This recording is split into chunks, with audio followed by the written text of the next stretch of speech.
Okay, open up a notepad and just type down topology, edge flow, and subdiv.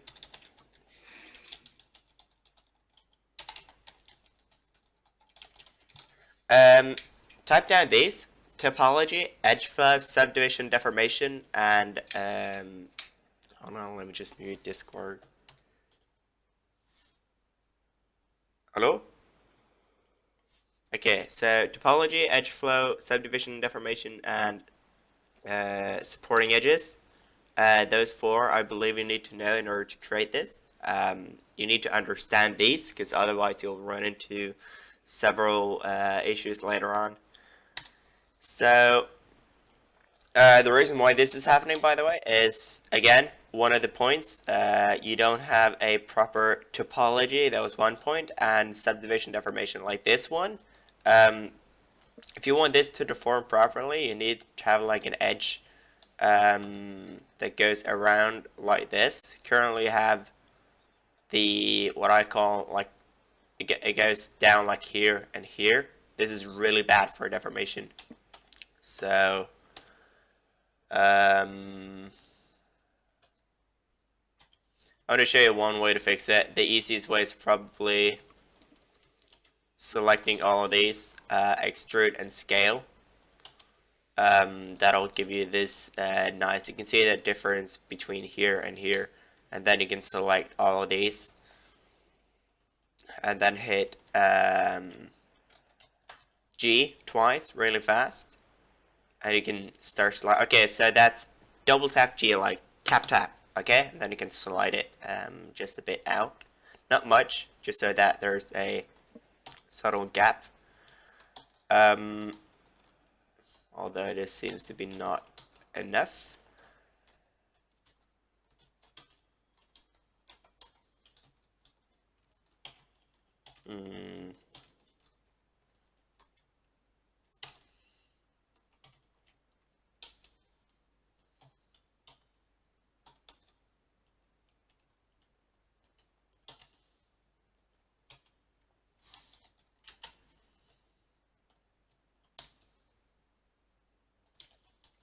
Hold on, I'm just setting it up the way I assume you're probably going to end up having it.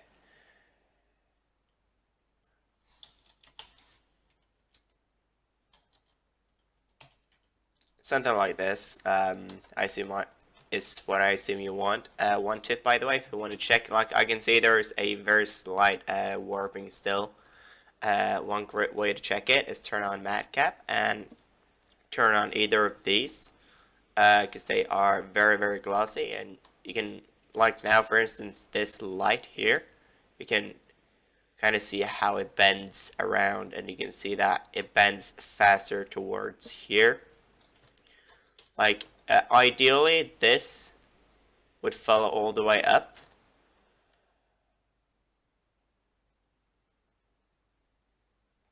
Nah, it's good enough.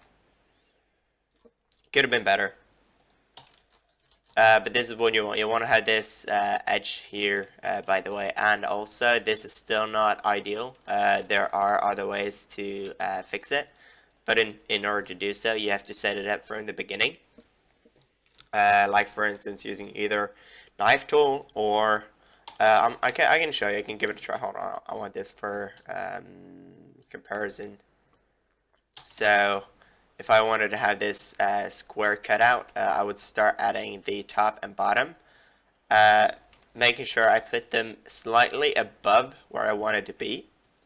Then I select, if I want the cutout to be here, I select more faces on either side that I need, and then I'm going to do an insertion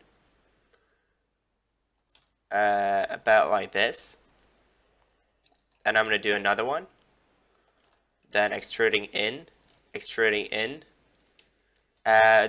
reason why I'm extruding in, hold on, extrude in and then extrude in again is so I get this supporting edge. By the way, it'll be the same as extruding and all the way in and then adding the supporting edge. It's literally the same, but I just like doing it when I'm extruding. It doesn't really matter. And now I want to have one supporting edge here. Instead of doing that, I can just extrude again. And maybe this area won't. It's fine. It's fine.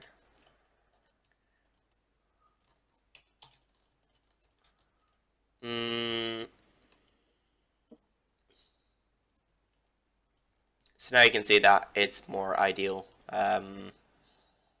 If we compare this to, also if you want this sharper, then sure, go ahead. By the way, be careful with sliding like this. You primarily want to add 2 by using the mouse wheel and then scaling it up along the set axes to keep them symmetrical. There you go. Now let's bring this one back for comparison.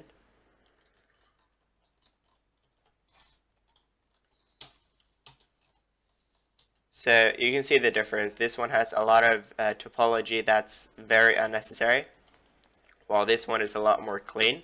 This one has an N-gon in the middle, although I'm going to ignore the N-gon because the N-gon is pretty easy to actually fix, so screw that. Turning on the matcap again.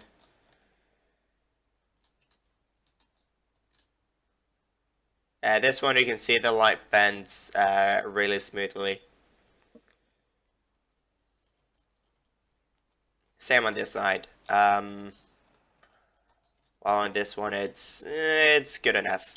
So study the topology, subdivision deformation, like how things deforms when it's subdivided. I can give you a couple tips now, some that you're probably gonna encounter.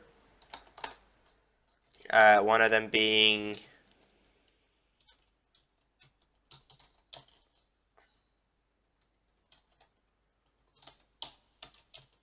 notice how you get this. Hold on, I can actually just confirm it.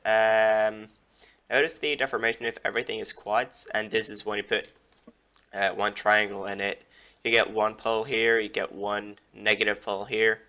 It's not good. You get the, okay, notice how some edges go this way and some edges go this way, like having overlapping edges like this. It's not ideal like this, and this is fine. This is completely fine, but then you want this to be like, you want it to be localized. You want it to go up here and then down here.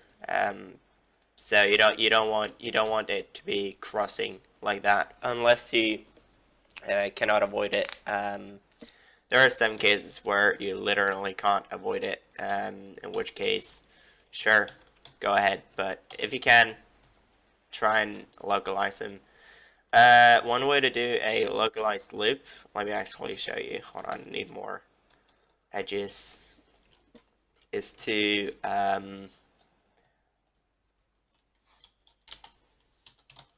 hold on, no, that's wrong. This one.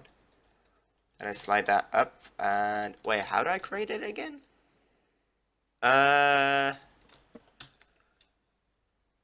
Delete. Whoops, delete edges. There you go. This is a localized loop. This one right here. I can actually bring this further in.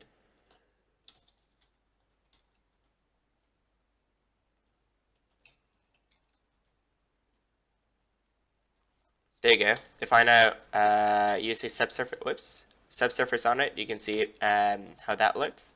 If I now apply, you can see you get 2 negative poles here and 2 positive poles here.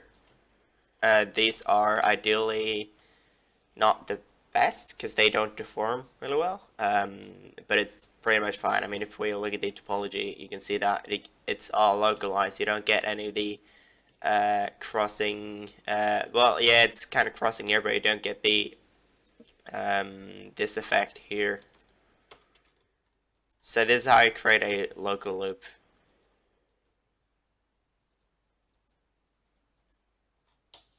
So if you have any further questions, let me know and I'll reply to you as soon as I can. But I do want you to go back to the beginning of the video and note down those 4 things that I wrote in a notepad and do a lot of research on them, because they are really crucial if you want to do what I like to call organic hard surface modeling. I don't think that's an official term, but I like to call it that. This is technically hard surface because it looks mechanical, it looks, you know, but the reason why I like to call it organic hard surface is because you have a lot of curves, you have a lot of shapes, a good, hold on, like a car, for instance, like this, for instance, this is by definition hard surface, but I like calling it organic hard surface because you can see here you got a lot of these smooth curves and like these creases, etc. And the type of modeling you're doing, this is very similar to modeling a car, which is by what I think the #1 most difficult thing to create. So really do a lot of research before you dive into it, because it is really difficult. Because otherwise you'll run into issues like you just did. But anyways, any further questions, let me know. This is one solution, and study, do research. See ya.